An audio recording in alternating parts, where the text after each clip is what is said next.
the mailbox. It's mailbox day.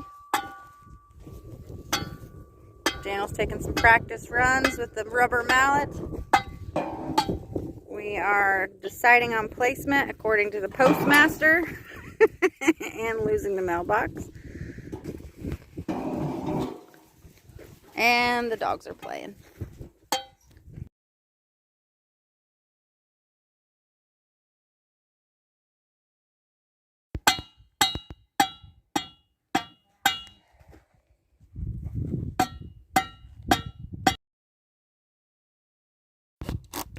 So how's your experience so far with putting in a mailbox?